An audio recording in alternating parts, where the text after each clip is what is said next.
there, you are here to learn about awareness. So obviously, if you have a great brand and you know who you are, now you're ready to let other people know who you are, and you really want your ideal customers, your target audience, to know who you are. And so how do you do that? And there's this really great book written by a guy named Eugene Schwartz. He talks about all the stages of awareness, and really that's what we focus on when we are trying to bring awareness to a brand. And we want to determine where their audience is along those stages of awareness, and also create content that is for people who are all at all those different stages. And the stages of awareness are that they're completely unaware. They may not even know that they have a problem. Then we have problem aware. I've got a problem, but I don't know what the solution is. I just know I have this problem and it's annoying. Then you have solution aware, which is I've got a problem and I know what the solution is. I just don't know which product I'm going to buy, right? And then you've got product aware, which means they're aware of you, that you have a product that will solve their problem. They might just be trying to figure out which product is the best product. And then you get to most aware, which is they know that your product is the best product for their problem, or will solve that problem for them. So usually I'll sit down and figure out what kind of content can we create for all of these different stages. And we'll also look at, where our people are on this chain of awareness, or all these different levels. And I know we've had clients where people don't even know that they have a problem. Have you guys seen that? Yeah. Well, and it's also they're so proud that they've created a new thing. And it's that's actually a problem, because people may not know that they even need your solution or your service. Yeah. Yep. So. Yep. And it's kind of the hardest kind of marketing, because they're not even looking for you or searching for you. So when that's the case, you really need to help people understand that this is a problem that exists. Maybe it's not a problem that I'm thinking about every day, but there's a better way to do something, right? Yeah. It reminds me of all the late night infomercials. Yes. I didn't know it was so hard to cut a tomato, right? And at that point, you're just trying to convince your audience that they have a problem, and then convince them that you have the solution to their problem. So that's doubly hard. Yeah. Yes. Double the work. Yeah. Yep. And so if your service is one of those services, you may have to create a lot of content that is around education, right? I'm going to educate people about this, and I'm going to create a lot of content in that realm, because I know that I have this problem if they don't even know that they have this issue. And besides creating that content, now I need to get people to it. So you want to use the channels that your people are using. And sometimes we have clients that come in and they're just like, hey, I want to be on all the social media platforms, right? And that's kind of an issue, right? Do they need to be on all the social media platforms? Yeah. And at least we like to get them to pick two in case one of them goes down or goes away, because there was a thing called MySpace at one point, right? At one point. They tried to make a comeback. Some of us may have been famous in MySpace or not, right? But not anymore. And using, as you talk about this problem creation category, making sure you're using words that they would use, because everybody gets all caught up in all their fun language, and we love their fun language, but that's not how anybody's going to find you. Yes, there's a lot of lingo in B2B marketing, right? They have their own terms for everything, a lot of jargon.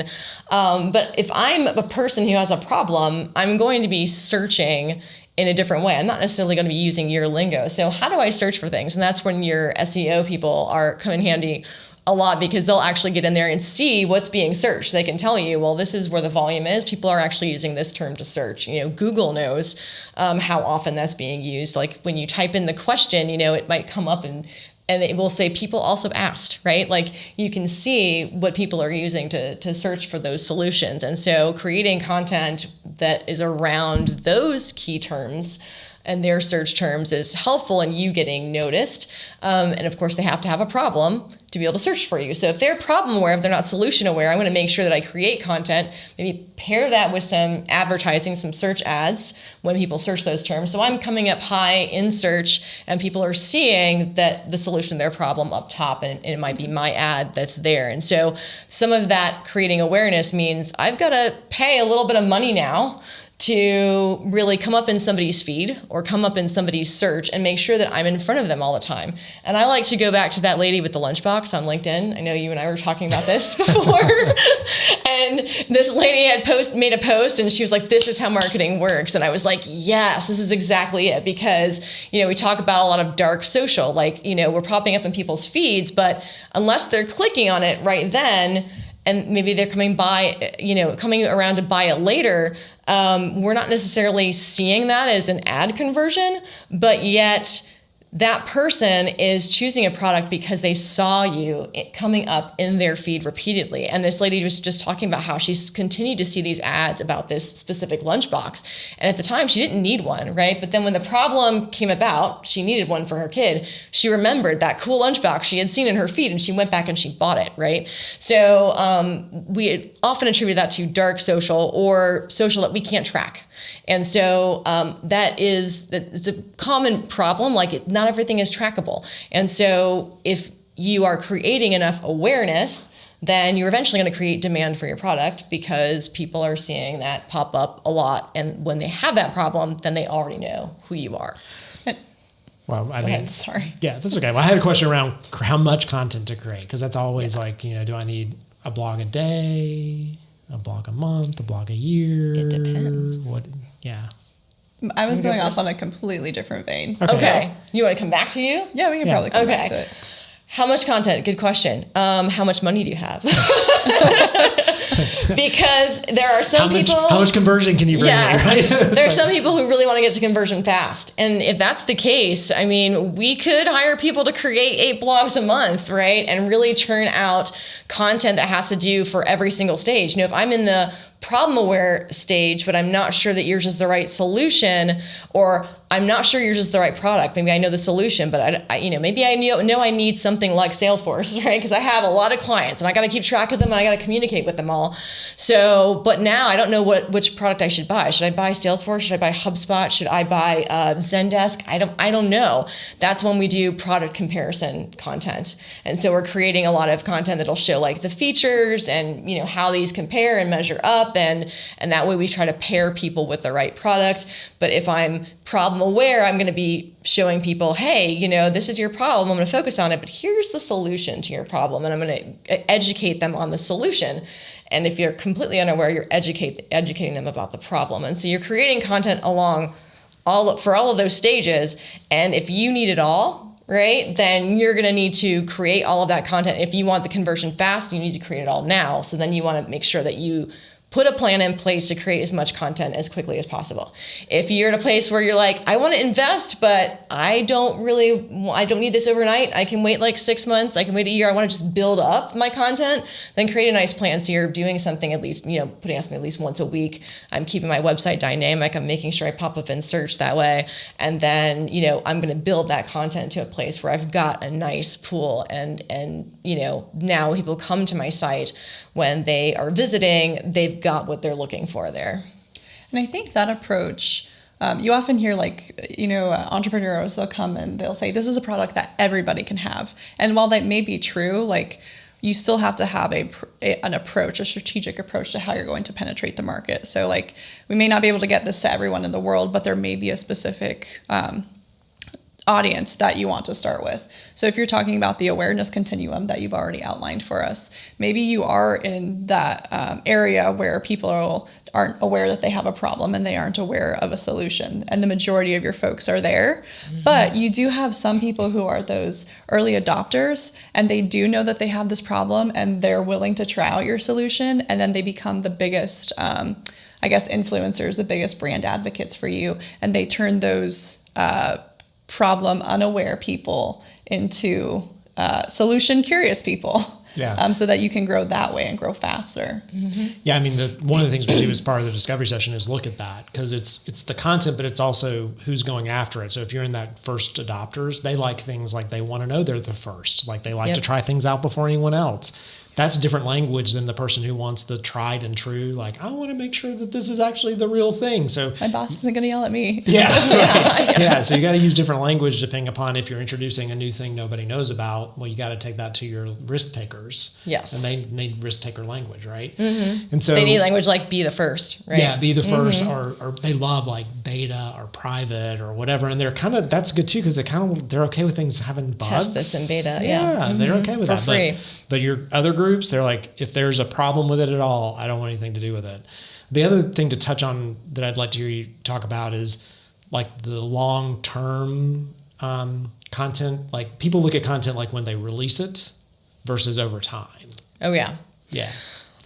So with the content game, people don't realize it is a long-term goal, because once you create the content and then you are putting it out there, you may get some initial clicks of people who are interested, but it's really hard to understand if a piece of content is performing until you really look at it over time, and until you've put it out to the right channels where your audience is. A lot of times in B2B, our audience is on LinkedIn, right? And so I might create a plan to distribute it on LinkedIn through what I'm posting, but if I don't have a lot of followers on my business account, then it's not going to get to many people. So as you're growing your business account, and as you're encouraging your employees to repost and share what you're doing and giving yourself more reach, now you start to get more awareness. And when you start to get more awareness, now I can repost that, or I can create an ad around it, and then I can get more traffic to that piece of content. And then once that happens, then maybe now I can judge whether or not it's going to perform. And so we'll see a piece of content, maybe not perform so well in the first couple of months, but after we start building up all of the properties and we're getting more people to the table, then we're seeing, oh, wait, the numbers are jumping up. It's increasing. Oh, over time, now that piece has got like 1,000 visitors. And I'm also looking at time spent on page. If I get 1,000 visitors, but they only spent 30 seconds looking at this piece of content, then they were interested in the topic, but it's telling me that they're not interested in what the article was talking about. So maybe the topic title was interesting to them, but for some reason it didn't have the information that they wanted. And so now I've got to change that piece of content. I've got to fix it. I've got to optimize it. And then when I'm seeing people spent 5-7 minutes on my page, they're really engaging there. And they might, if they're really engaging, go other places in my website. From there, I just need to make sure that I've got some soft CTAs inside that piece of content, or maybe a sidebar that kind of gives them an opportunity to go someplace else to create, that nice chain of, traffic that can go from place to place inside my site. So, and the other thing that I really am seeing is that people don't seem to understand that their social media is an ecosystem. When you want more awareness, you really need to realize that your employees are your brand ambassadors. They are your influencers. The influencer market is not going away. It's just going to get more and more sophisticated. And so the quicker a business understands that they need to start even hiring people based on how much they're going to promote their brand through their own social channels, start incentivizing their people to participate in that way, maybe give them a little bonus, every quarter for reaching certain metrics or building their networks and sharing your business content. And if your people can be your brand ambassadors, that's going to quadruple and more your reach. Because if you just have like 5 to 8 employees, imagine. I call it bursting your bubble, because like companies think, oh, we're posting on LinkedIn. But especially if you're starting out, who's following you on LinkedIn? Your employees, your partners, and your clients. Right. Mm-hmm. That's it. That's who's seeing it. And maybe someone who wants to sell to you. Maybe someone who wants to sell to you. So you have to burst that bubble by, one, getting you out of that stage of thinking that posting on LinkedIn as a company is going to be enough. And then 2, getting into your employees' spheres of influence, because while your audience page has 1,000 people, each of your employees have 100, and you have 100 employees. So the math just starts adding up really quickly. So it's important for companies to think about that differently. Like, how are you empowering your employees to be brand ambassadors? Are you giving them the content that they need? We talked about the branding and awareness piece with Eric. It's important that your employees know who your brand is. If you don't have that figured out, like, they are definitely not, and you're not going to be able to get to this point. Yep. And that's what a lot of RevOps, departments are doing within companies right now, is really trying to align sales and marketing and your customer service people to make sure that everyone is communicating the brand effectively. They're all on the same page. They're giving customers the same experience. Reinforcing that message. Yep. And that really helps build the awareness when you're communicating the brand well, because now they're going to be getting that message from everybody. Yep. Yeah. And I have a call with a client right after this webinar today to talk to the sales department within a company that's creating a ton of great content, but that sales team is not sharing it. And I'm like, if you don't share this beautiful stuff they're building, it's worthless. It's really not going to get to where you need it to get. Yep. So that brings me to another great point, which is that your content plan needs to be great, but your distribution plan for that content also needs to be part of your strategy and needs to be well done. So once you're creating that piece of content, how are you using it? How are you reusing it? How are you recycling it? It's got to be used more than once, and it's got to be used in multiple places. So, one podcast that you create could become video clips. It could also become a blog because you can transcribe it and post it. And you can also reuse those different clips over and over and over again on social. So it's a comprehensive plan. It needs to have all of those together. And for like a situation like a podcast, if you're hosting a podcast and you're bringing a guest onto your podcast who has a very similar audience to yours, or an audience that you're trying to break into, now you're exposed to that audience and they're going to do the same thing where they're sharing it on social, putting it on their website, and you double your audience. But now you also have content for social for the next year and a blog content that people are going to be finding you and your website for the next few years because of this content piece. Yep. So that hour that you invested in recording the podcast and then the hour that you invested in creating content that can be reused over and over again has now resulted in like 3 years worth of, farming that like traffic, that audience for yourself. Yeah. I mean, awareness for me is always and I stole this from my daughter. So this concept of doing something today that your future self is going to thank you for. It's like you put this beautiful piece of content together and then 6 months from now it pays off.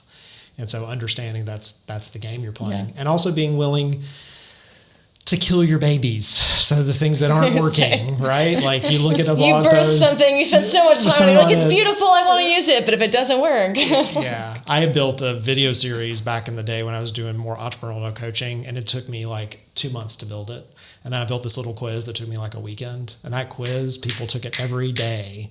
And that video series, they probably still take I couldn't have paid someone to go through that thing, right? Yep. So thinking about it that way.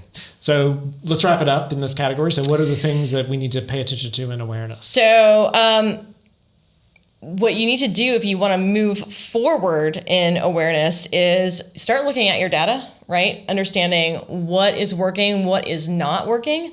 And so you're creating some content, you put it out there, you want to look at like I said, the time spent on page. You want to look at, how many people are coming to that piece of content. Have I distributed it well and given it a chance really before I decide, this isn't working?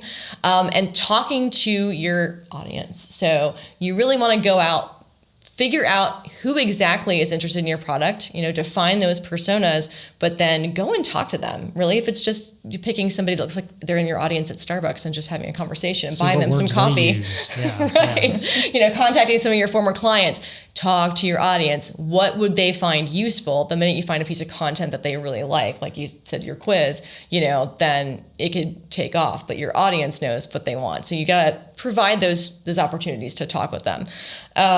For those of you who want to move forward, if you want to get better with awareness, one of the things that you can do to get better with awareness is you want to sit down with your team and you want to actually brainstorm some content ideas. And you want to look at those 5 different stages of awareness and come up with ideas for every single stage. And then put together a plan with your team to start creating those things.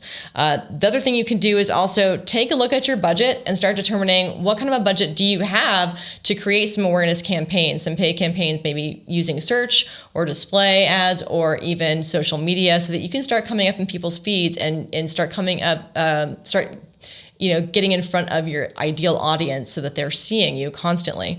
And then you also want to work on that social media ecosystem. So what kind of incentives can you put in place for your employees to really get on board and start sharing your content and extend the reach that you have? And now that you have awareness down, you are ready to move on to traffic, and that is the next video.